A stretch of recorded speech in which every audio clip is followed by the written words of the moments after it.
ছাত্ৰ-ছাত্ৰী সকল মই মৌচুমীয়ে তোমালোক সকলোকে জনাক মৌচুমী ইকো ক্লাছলৈ স্বাগত জনাইছো আশা কৰো তোমালোক সকলো কুশলে আছা আৰু সকলোৱে বৰ্তমান পঢ়া-শুনা আৰম্ভ কৰিছা আজিৰ ভিডিঅ'টোত আলোচনা কৰিম BA 3rd semester Economics major Mathematical Method for Economics হে পেপাৰখনৰ ইউনিট নম্বৰ 3 ৰ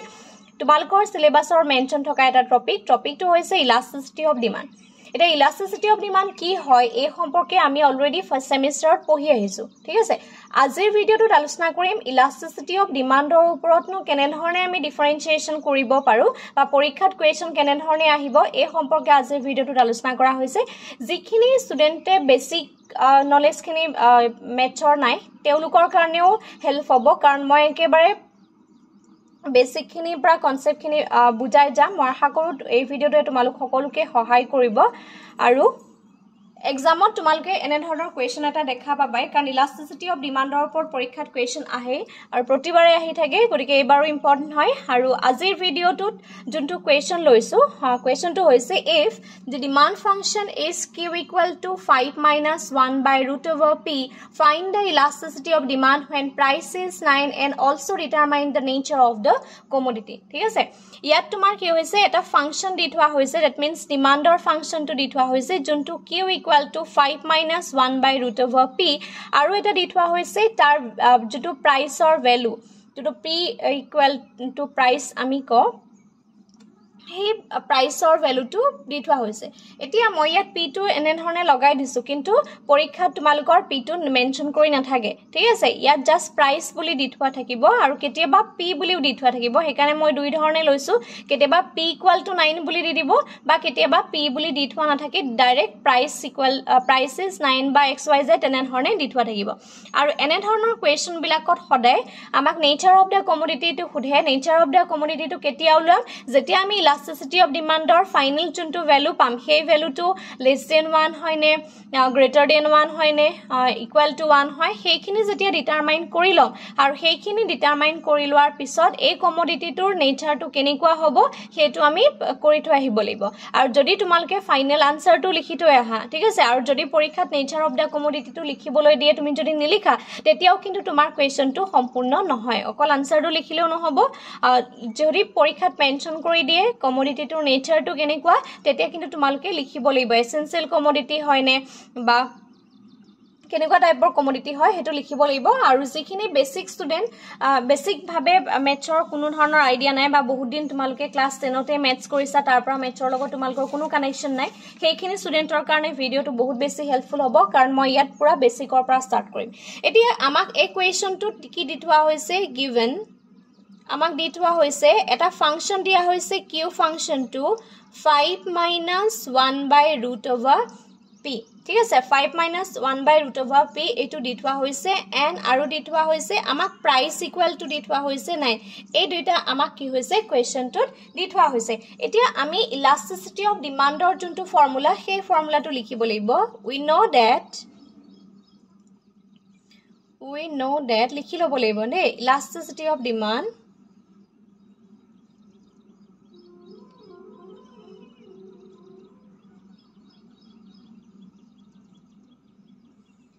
is the elasticity of demand যোনটো ফৰ্মুলা সেই ফৰ্মুলাটো লিখিম আমি ইয়াক লিখো ed ঠিক আছে আৰু elasticity of demandৰ ফৰ্মুলাটো তোমালকে ফাৰ্স্ট সেমিষ্টাৰতে পাই আহিছা minus pq into dq by dp ঠিক আছে এটুক মই ইকুৱেশন নম্বৰ 1 দিছো এতিয়া ফৰ্মুলাটো লিখিলো এতিয়া কোৱেশ্চনটো হৈছে ইয়াত মই q লিখিছো dp by q into dp by dq এটা dp by dq কিয় লিখিলো ঠিক আছে যেহেতু ইয়াক আমি কি কৰিম ডিফাৰেন্সিয়েচন কৰিম হয়নে যেতিয়া আমি তাক ডিফাৰেন্সিয়েচন কৰোতে যেহেতু ফাংচনটো q দিছে যদি পৰীক্ষাত q বুলি নিদি xyz কিবা থাকে তেতিয়া হলে তুমি যোনটো ফৰ্মুলা হ'ব ইয়াত যোনটো থাকিব এটো লিখিব লাগিব যোনটো কোৱান্টিটিৰ amount থাকিব বা কোৱান্টিটিৰ যোনটো ভ্যালু থাকিব ইয়াত q আছে মই q দিছো যদি পৰীক্ষাত xyz জি নহক লাগিলে তুমি ইয়াত যোনটো আছে হেতু ইয়াত পুট কৰিব লাগিব ঠিক আছে কাৰণ উইথ ৰেসপেক্ট টু q যেতিয়া কৰিম হয়নে উইথ ৰেসপেক্ট টু p কৰিম কিন্তু q ফাংচনটো কৰিম ঠিক আছে সেই কাৰণে মনত ৰাখিবা ইয়াৰ ফাংচনটো যেটো দিব হেতুৰ মতে এই ফৰ্মুলাটো পাতি লবা আদাৰৱাইজ মাইনাস টো বঢ়াবই লাগিব p by q ইয়াত যোনটো প্ৰাইসটো ৰিপ্ৰেজেন্ট কৰে আৰু q টো যোনটো কোৱান্টিটি সেই কোৱান্টিটি বাট দ্যাট মিন্স যেটো ডিমান্ড ফাংচন হয় সেই ডিমান্ড ফাংচনটো ৰিপ্ৰেজেন্ট কৰে এতিয়া আমি প্ৰথমতে কি কৰিব লাগিব ইয়াৰ যোনটো স্লোপ হয় সেই স্লোপটো আমি উলিয়াই লব লাগিব নাও আমি কি কৰিব লাগিব dq by dq ফাংচনটো কৰা এতিয়া equal to d by dp এটা dq with respect to p value টু লেব লাগিব কিন্তু এই q ফাংচনটো লেব লাগিব q ফাংচনটো যেনে ধৰণে আছে তুমি এনে ধৰণে ইয়াত পুট কৰি দিয়া কি হ'ব 5 minus 1 by root over p ঠিক আছে এতিয়া ইয়াতে মই অকনমান সাইডত তোমালকক কেটামান কথা লিখি দিব বিচাৰিছো এতিয়া সোৱা আমি যেতিয়া root over p পাও হয়নে এই root over টো অতৰাবলৈ হলে আমি কি পাম p টো হাফ কৰি লও ঠিক আছে যেতিয়া কোৱেশ্চন টুক তোমাৰ 1 by root over p থাকিব তেতিয়া আমি কি লিখিম ইয়া 1 by p হাফ কৰি লম আৰু যদি তুমি কৰা এই p টো যে আমি 1 ৰ লগত নকৰো অনলি p লিখিম তেতিয়া কি কৰিব লাগিব p minus 1 by half কৰিব লাগিব এই যেটো p ভ্যালু যেতিয়া তুমি তাক ওপৰলৈ লৈ যাবা ঠিক আছে যেতিয়া তুমি তাক ওপৰলৈ লৈ যাবা ওপৰলৈ লৈ যোৱাৰ লগে লগে ইয়াত মাইনাস এটা লাগি যাব ঠিক আছে ডিফাৰেন্সিয়েচনৰ এটো বেসিক কথা ৰুট ওভাৰ যদি আহিব ৰুট ওভাৰ থাকিলে তুমি চেঞ্জ কৰিবলৈ হলে ওপৰটো মাইনাস লৈ যাব ইয়াত হাফ আছে হাফ হ'ব যদি বেলেগ ভ্যালু হলতেন 3/2 বা 2/3 তেনেকুৱা হৈ যদি থাকিলেতেন তেতিয়াও তুমি মাইনাসে দিব লগা হলতেন ঠিক আছে এটো বেসিক কথা এটো একদম মনত ৰাখিলোৱা পিছত সহায় হ'ব এতিয়া এই ফাংচনটোক মই কি লিখিলিম ৰিৰাইট কৰি লম পুনৰ লিখিলম পুনৰ কিয় লিখিম যেহেতু আমি কি কৰিব লাগিব xn ইয়াৰ ফাংচনটো আমি কি লিখো nxn - 1 গতে এটো ফৰ্মত প্ৰথমতে মই বনাই লও গতে তাৰ ওপৰত যোনটো পাৱাৰ আছে গতিকে পাৱাৰটো মই বনাই লব লাগিব তেতিয়া ডিফাৰেন্সিয়েট কৰিব পাৰিম হয়নে গতিকে পাৱাৰটো বনাই লবলৈ হলে কি কৰিব লাগিব 5 minus p minus half ঠিক আছে এতিয়া আমি নেক্সট স্টেপ পিলা কৰিব পাৰিম p minus half ঠিক আছে p minus half কিয় হল মই সাইডত কৰাই দিলু বুজি পালা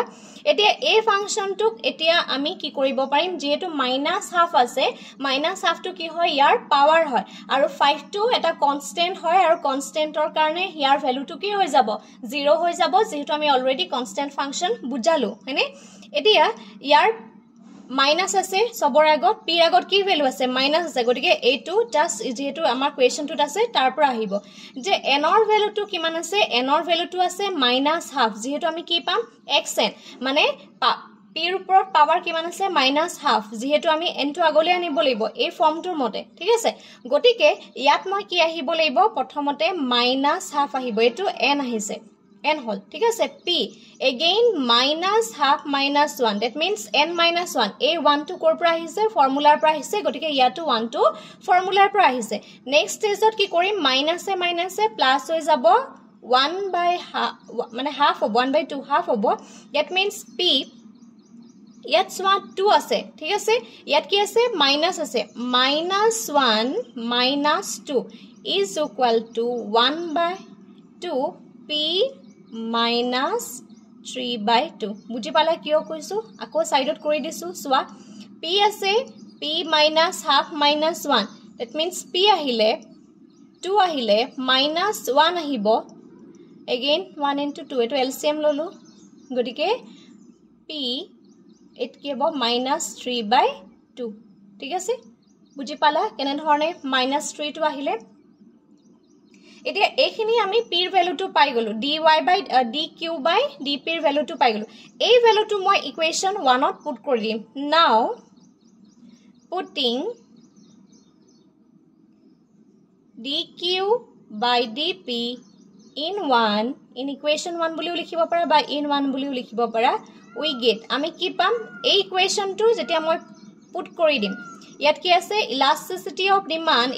of demandৰ formula minus p by q into এই ফৰ্মটো ঠাইত তুমি এই ইকুৱেচনটো গুটেটো লিখি দিব লাগিব কি লিখিম half p minus 3/2 ঠিক আছে এতিয়া এই ইকুৱেচনটো নেক্সট স্টেজত আমি কি কৰিম ভালদৰে চাই যোৱা মাইনাছ পি এতিয়া কিউৰ এটা ভ্যালু দি থোৱা হৈছিলে দ্যাট মিন্স কিউ যোনটো ফাংচন দি থোৱা হৈছে এই কিউ ফাংচনটো মই ইয়াত বহাই দিব লাগিব যেহেতু কিউ ভ্যালুটো ইয়াত বহাব লাগিব ন কিউ ভ্যালুটো কি আছে 5 minus 1 by root p আছে ঠিক আছে মই 1 by root p বহা p minus half বহাই দিছো ঠিক আছে again কি থাকিব next equation to যেহেতু it multiply হৈছে 2 p minus 3 by 2 ঠিক আছে next সাবা কি হ'ব এটো 3 আগত আছিল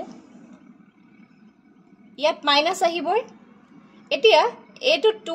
আৰু 5 এটো মাল্টিপ্লাই হৈ যাব 2 5 minus p minus 1 by 2 ঠিক আছে আমি সৰুতে এটা ম্যাথছ কৰি আহিছিলো যেতিয়া আমি সূচক কৰ্ণেৰ ম্যাথছ কৰিছিলো an into am তেতিয়া আমি কি পাইছিলো a যেতিয়া মাল্টিপ্লাই কৰো n plus m পাইছিলো নে হয় নে সেই কনসেপ্টটোৱে আজি আমি ইয়াত ব্যৱহাৰ কৰিম ইয়াত p আছে p into p minus 3 by 2 that means etuk ami minus likha jehetu ya minus to neri by aru jehetu minus to yat ase no gotike p 1 minus etu 1 ase minus to kor pra ahise etu formula yar agot ki ase minus ase 3 by 2 ঠিক আছে again 2 5 minus p minus half মানে ধৰণে লিখি গৈছো যাতে তোমালোকৰ লিংকটো থাকি যায় এতিয়া সোৱা ইয়াত কি হ'ব p minus half হ'ব কিয় half হ'ব সোৱা 2 minus 3 divided by 2 5 minus p minus half ঠিক আছে again minus to আগতে লিখি লবা দে এতিয়া সোৱা p minus half হল minus half কি হল ডাঙৰ সংখ্যা কি 3 আগত কি আছে minus আছে গটিকে minus আহিব again তলত কি আহিব 2 5 minus p minus half এতিয়া এই ইকুৱেচনটো আমি কি কৰিম p আছে নহয় 1 by root p বহাই দিম again 2 আছে 5 আছে minus 1 by root p বহাই দিম এটা কোৱেচনটোত কি কৈছিলে তোমাৰ যোনটো p ৰ ভ্যালু সেই p ৰ ভ্যালু গিটা তোমাক কি হৈছিলে দি থোৱা হৈছিলে ঠিক আছে p ৰ ভ্যালু গিটো তোমাক দি থোৱা হৈছিলে কি আছিল p = 9 আছিল again 2 5 minus 1 by 9 ইয়াৰতে তুমি root over to অতৰাই দিয়া again minus আহিব a root over to অতৰাইলে 9 ৰ কি হ'ব 3 আহিব that means কি হ'ব 1 by 3 again 2 5 minus ইয়াৰ যোনটো p ৰ ভ্যালু again 1 by 3 আহিব next stage 1 by 3 এটুক ডিভাইড কৰিলে হ'ব 0.33 হয়নে next to কি হ'ব ইয়াত মাইনাস দিব লাগিব 2 5 minus again ইয়াত আহিব 0.33 ঠিক আছে ক্যালকুলেশন ভালদৰে কৰিবা 0.33 again কিমান হ'ব 10 minus 2.33 হলে 0.66 হ'ব again minus to নেৰিবা আৰু 3 again 10 minus 3 হলে 4 আহিব এপিনে 3 আহিব 0.6 আহিব okay 3 by 6.34 3 by 6.34 equal to divide কৰা divide কৰিলে হ'ব minus 0.035 এতিয়া আমি যেহেতু ইয়াত কি উলিয়াইছো elasticity of demand উলাইছো আৰু আমাৰ কোৱেচনটোৰ কি হল মাইনাসত উলালে আৰু আমি সদায় জানো যে elasticity of demand যেতিয়া মাইনাসত উলাই আমি মডুলাস ইউজ কৰো তেতিয়া কি হ'ব minus 0.035 sorry যেতিয়া মডুলাস ইউজ কৰিবা 0.035 এই মাইনাস তো নোহোৱা হৈ যাব এতিয়া এই যোনটো ভ্যালু হয় elasticity of demand হেতু কিহৰ হয় 1 তকৈ সৰু হয় ইয়াৰ ভ্যালুটো 0.035 the value is less than 1 1তকৈ সৰু হয় গতিকে 1তকৈ যদি সৰু হয় তেতিয়া হলে ইয়াৰ যোনটো টাইপস হয় হেতু কি টাইপসৰ কমোডিটি হয় এটো এটা তে লিখিব লাগিব যেহেতু নেচাৰ অফ দা কমোডিটি লিখিবলৈ হৈছে তুমি লিখিব লাগিব therefore the commodity is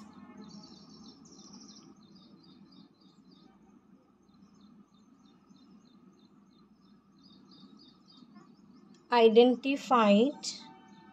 as essential এটো এটা essential commodity হয় এটো identified হয় আৰু essential হয় যেহেতু nature of the commodity বুলি কৈছে হেখত এই লাইনটো লিখিতোই আহিব লাগিব তেতিয়া কোৱেশ্চনটো কমপ্লিট হ'ব আৰু নেক্সট কথাটো ইয়াত যিখিনি মই তোমালকক কৰি দিকলো এইখিনি জাস্ট বুজাবৰ কাৰণে এইখিনি কোনো কাৰণতে তোমালকে যিখিনি মই ইয়াত ব্ৰেকেটৰ ভিতৰত কৰাই গৈছো এইখিনি তোমালকে পৰীক্ষাত মেনশন কৰিব নালাগে জাস্ট যিখিনি ষ্টুডেন্টৰ অলপমান ডাউট আছে মেথছটো টান বুলি ভাবা তেওঁলোকৰ কাৰণেহে দিছো কাৰণ এইখিনি বেসিক কথা এইখিনি জানিলেহে আমি মেথছটো ভালদৰে শিকিব পাৰিম ঠিক আছে এখিনি আসলে ইলাস্টিসিটি অফ ডিমান্ডৰ কোৱেশ্চনটো হাকো কৈছো এক্সাম পইণ্ট অফ ভিউ পৰা বহুত বেছি ইম্পৰ্টেন্ট কোৱেশ্চন আৰু যদি আমাৰ লগত গুটেই কোৰ্সটো তোমালকে জয়েন হ'ব বিচাৰিছা স্ক্ৰিনত যোনটো WhatsApp নাম্বাৰ দিয়া হৈছে বা ভিডিও থাম্বনেলত ডেট মিন্স যোনটো দিয়া হৈছে বা ভিডিও ডেসক্ৰিপচন বক্সত মই দি দিম তাত তোমালকৰ নাম তুমি কোনখন কলেজত পঢ়া আৰু তোমাৰ মিডিয়ামটো কি গুটেইখিনি ডিটেইলছ একেলগে লিখি পেলাই আমালৈ শেয়াৰ কৰিব পাৰা আৰু আমাৰ লগত গুটেই কোৰ্সটো শিকিব পাৰা আজিলৈ ভিডিওটো ইমানেই ধন্যবাদ